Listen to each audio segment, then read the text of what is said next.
I remember standing in a room with some young people, and I was talking about the dangers of digital technology. And I said something, and as soon as I said it, I was afraid maybe that sounds too strong. Maybe I just lost something.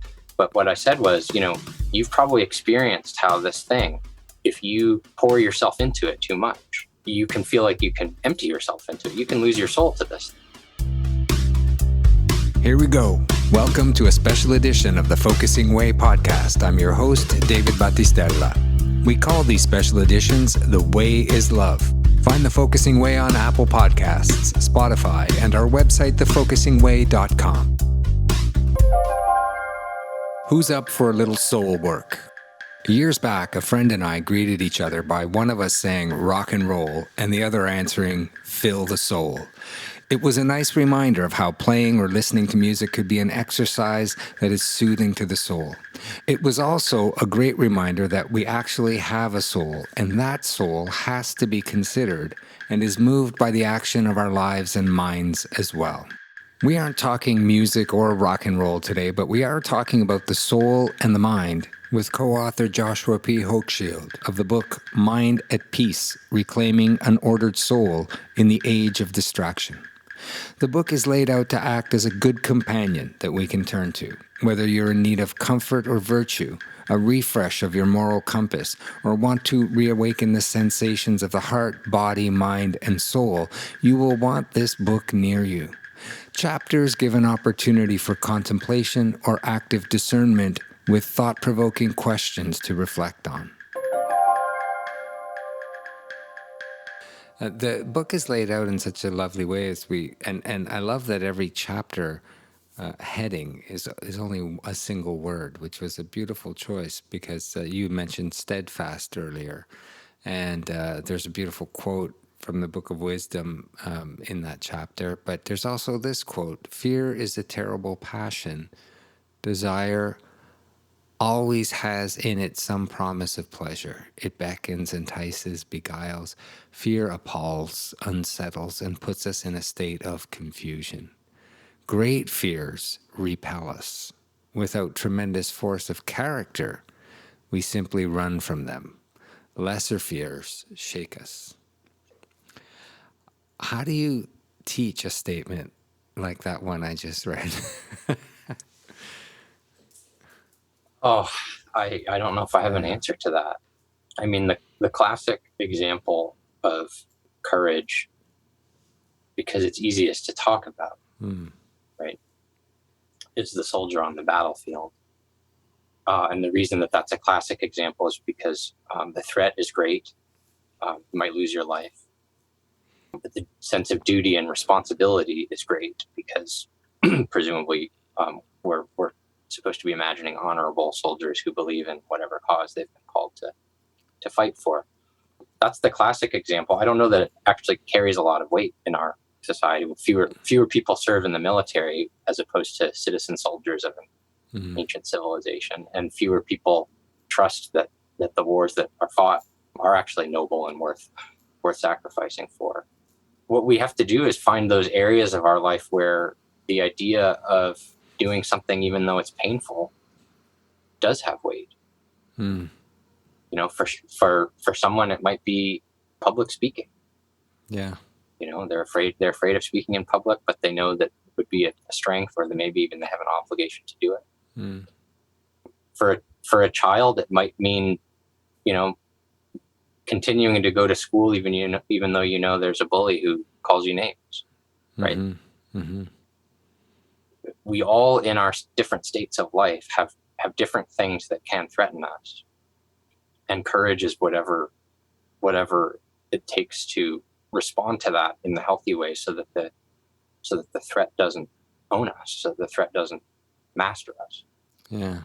But I don't know if that's enough to answer your question. It is because it does end up becoming a very individual battle, but one that you have to draw awareness to first and foremost, right? Like there seems to be even just a general sort of lack of awareness.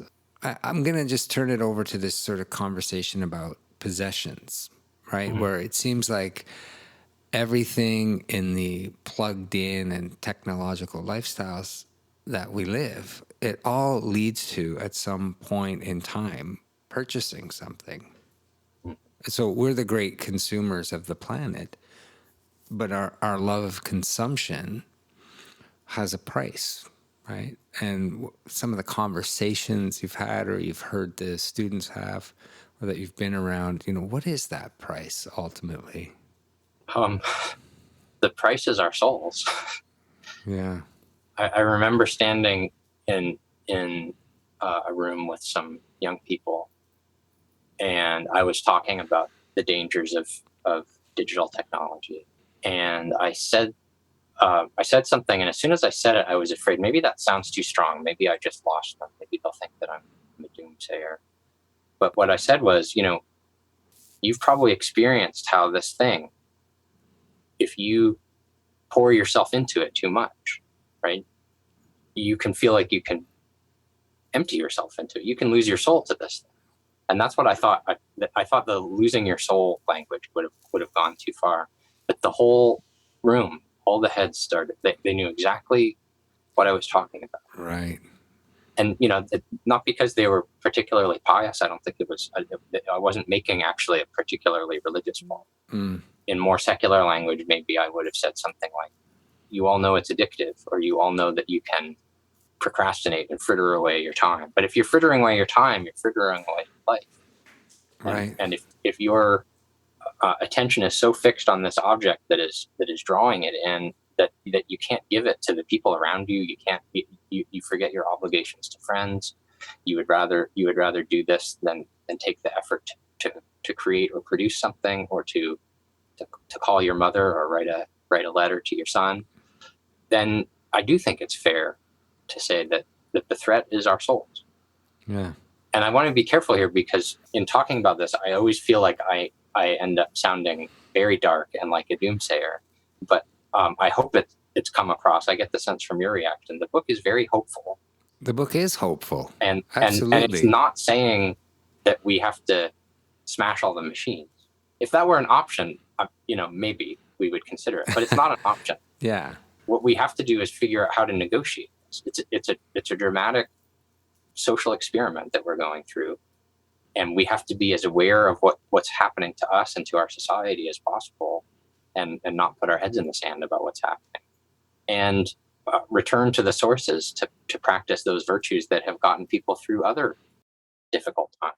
Yeah, and it leads so beautifully to my next question, which is about substantive conversation. And I think what the book actually encourages is the kind of conversation we're having, which is a substantive conversation about technology and its impact and the effects it has, not only in our lives, in our time, in our attractions, distractions, but how the technology is taking a piece of our humanity, taking something away.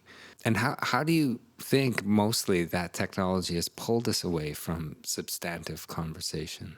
Well, I think it basically just doesn't want us to have those conversations, and it's not an easy mode to use. I mean, we're finding a way, because we're using Zoom and recording a podcast, and your listeners will make time to listen to something.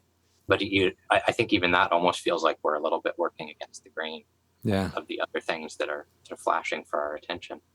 A comparison that I've made since the book came out is to how C.S. Lewis describes the work of demons in the Screwtape Letters, which is, I don't know if you know the book, but it's a very funny but also very serious book about spiritual discipline, told from the point of view of a master demon to an apprentice demon, writing letters about how to be better at tempting people away from God.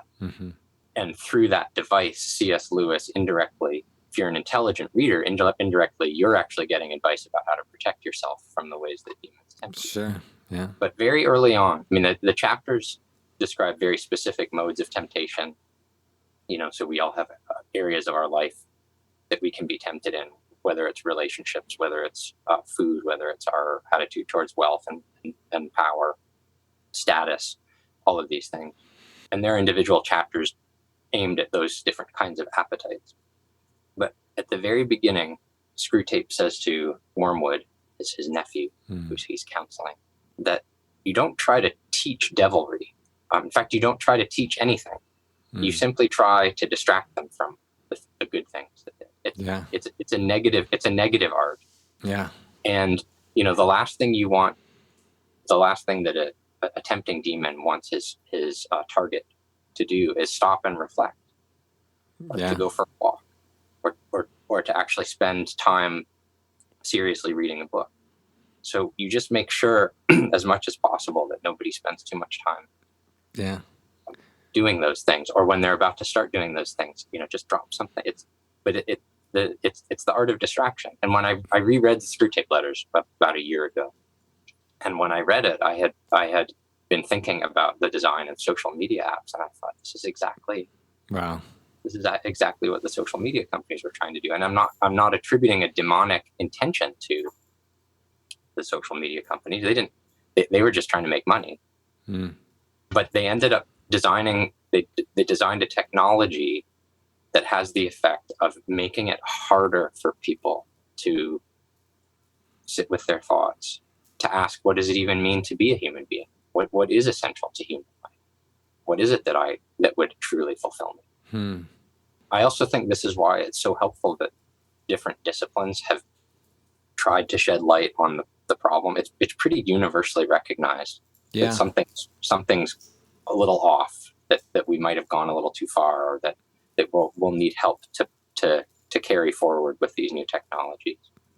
And sociologists have researched this, political theorists have researched it, psychologists have researched it. You probably have particular insight from your background as a practitioner. Philosophers have theorized about it.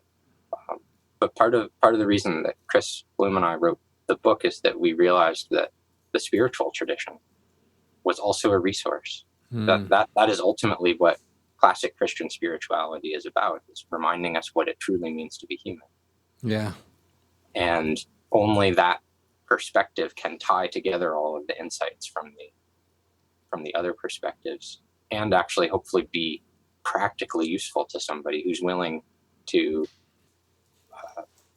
do that kind of reflection. That's a very good point.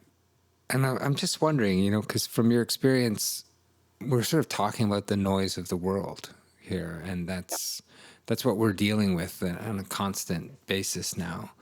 How has the noise of the world contributed to people not fully understanding that there is a universal divine force supporting them?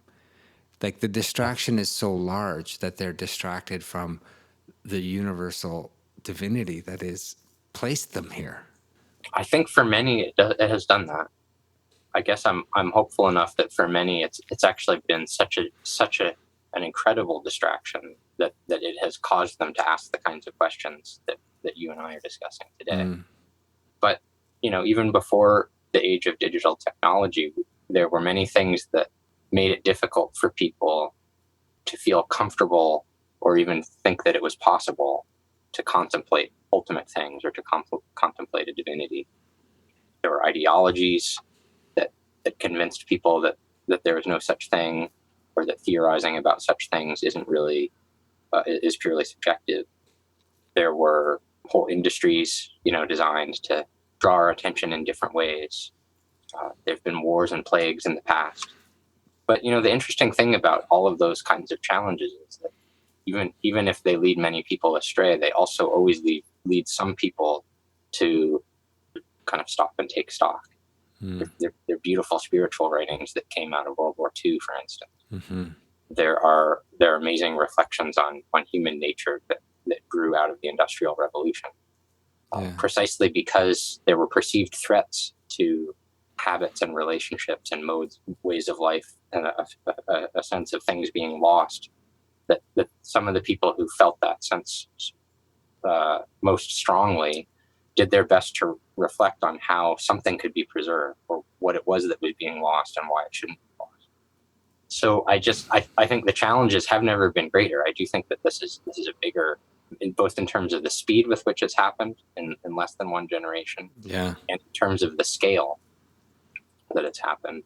I mean, once upon a time, a classic example of being distracted is a monk in his cell who's supposed to be reading the Bible, and he is tempted to go visit his neighbor, or he's tempted to read another part of scripture that wasn't part of the plan. But there were only so many things that could distract the monk in his cell, and that's the monk in his cell. Yeah. But now we all have virtually unlimited distractions. Yeah. But you could potentially have anything before your eyes at the touch of a button if you have the pocket. Mm-hmm. And that does something to our minds. Yeah. And it takes incredible effort and discipline, not just personal effort, but I think it's going to take increasingly corporate effort, social effort, where communities and institutions make decisions about what their expectations are for people, and hold each other accountable, help them. It starts in families, but schools, parishes, I think, will increasingly have, in a sense, rules and etiquette about how these things should be integrated into our life. Because so far there haven't been any. It's just been... Yeah, I mean, you see it with sort of people Instagramming every meal they have or something, or a complete and utter lack of privacy for any other individual in any setting. It's incredible. We mentioned smartphones a lot in this conversation.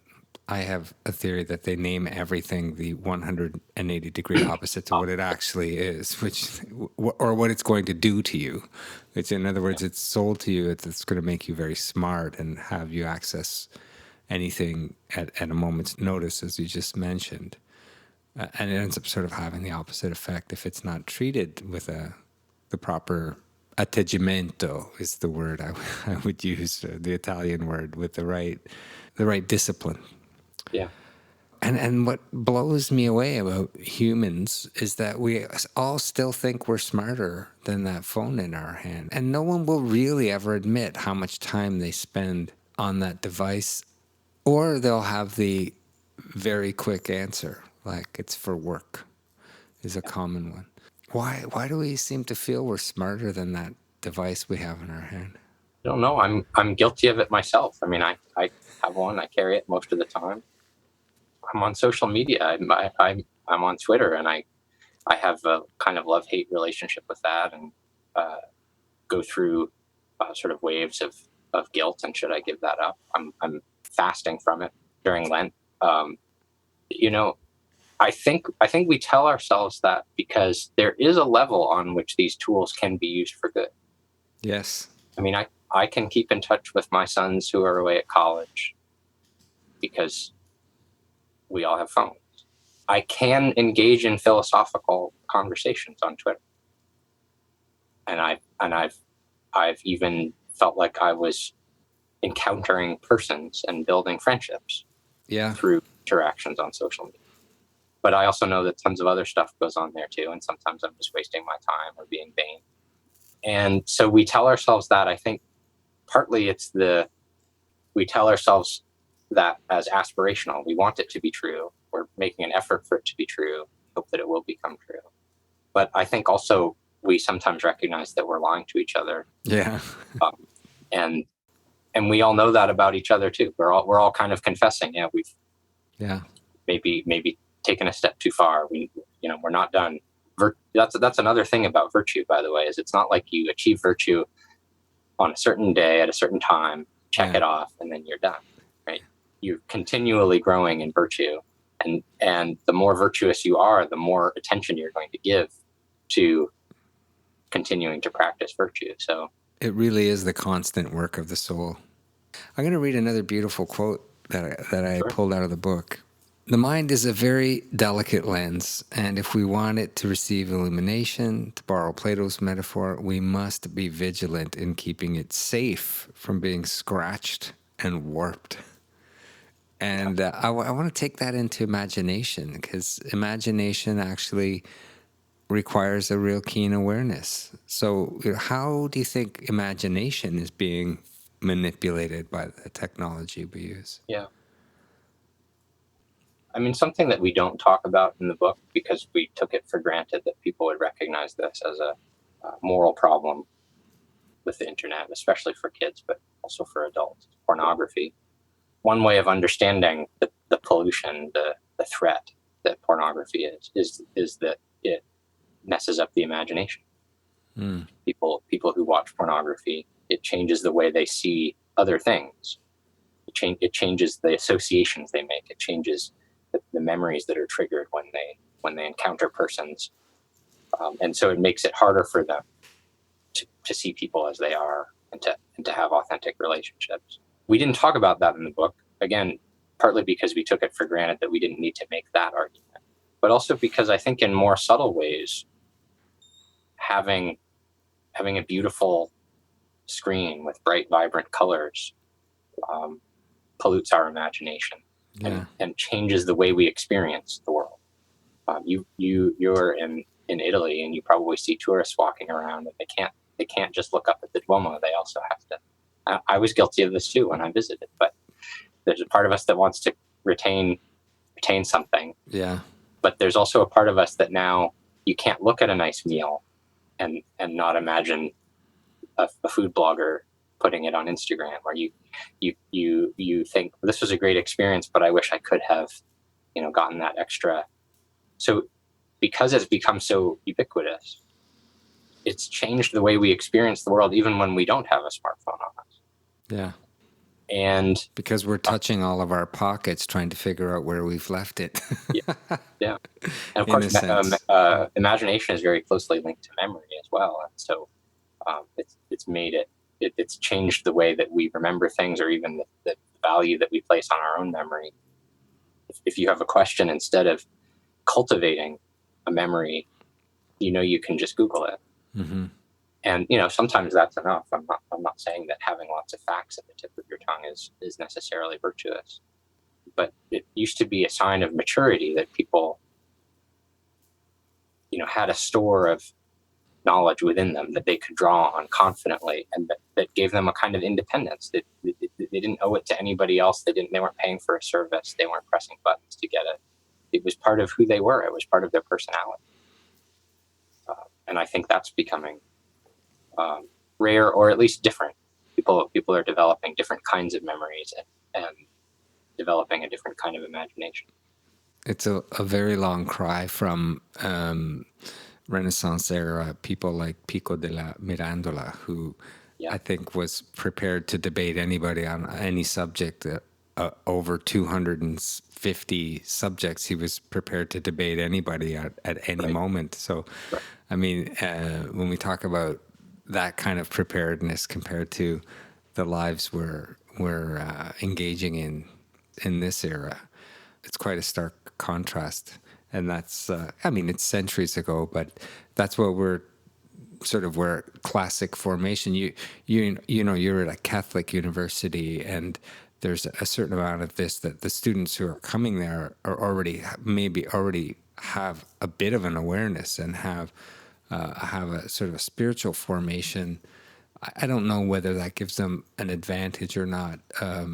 One important thing I want to get to is humility, because ultimately, you do toward the end of the book talk about the act of reconciliation, and how that becomes a cornerstone of conquering pride, and we get blinded in this, and there's a certain amount of blindness that we're all living with. We just mentioned it a moment ago about how we know that it's interrupting a beautiful potential moment that passed us by. But maybe if we could just go to humility for a moment.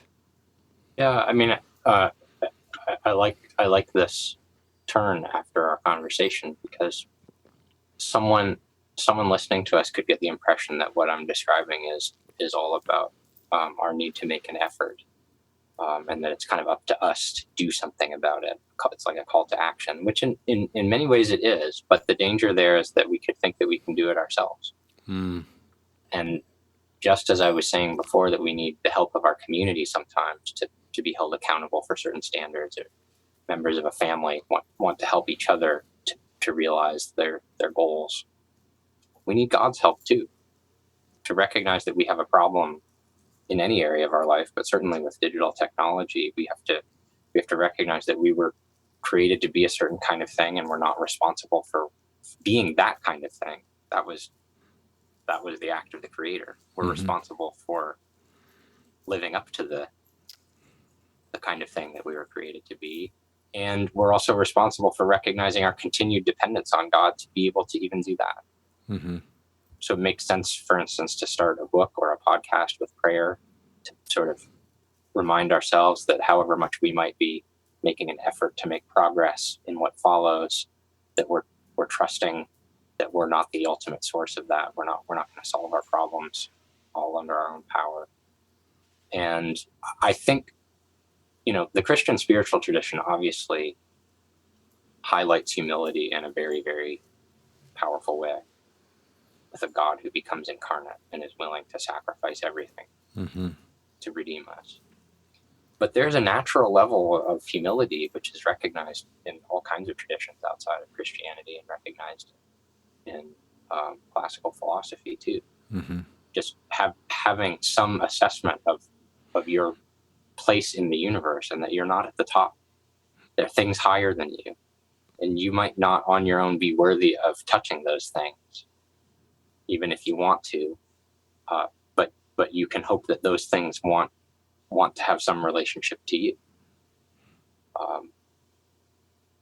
Again, Christianity has given us an unparalleled account of how that plays out historically. But you can find that point in Plato. You can find that point in Aristotle. Any wise, virtuous person in all of history recognizes that they are not their own creator. They are not responsible for everything in their lives. And not only does that help bring a kind of peace of mind, but it makes you better capable of being a friend to others, helping them, supporting them, and receiving their support, and being willing to receive support from others. But it also helps orient you towards ultimate things. And two of the key words in the title of the book really emphasize the idea of being ordered towards God, right? Peace is not just absence of violence, but peace is a kind of integrity or harmony that comes when things are ordered towards their proper end. And what people are feeling they need, if they're feeling the pull and distraction of digital technology, if they're feeling they need some sort of inner integrity, inner order, inner structure that would reorient them towards the thing that matters most. I think you've left us with a beautiful thought, a really mind-expanding thought, and I just want to encourage people to get their hands on this book. The book is called A Mind at Peace, Reclaiming an Ordered Soul in the Age of Distraction. And I've been talking to Professor Joshua P. Hochschild, and I just really want to thank you for your time today and for your presence. Thanks, David, and thanks for giving the book such a close reading. It's always heartening to hear from people who have found the book helpful and want to engage its ideas. Thank you.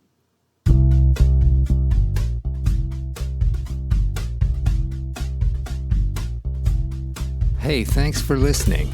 You can hear more conversations on Apple Podcasts or Spotify. For more about The Way is Love, go to thefocusingway.com.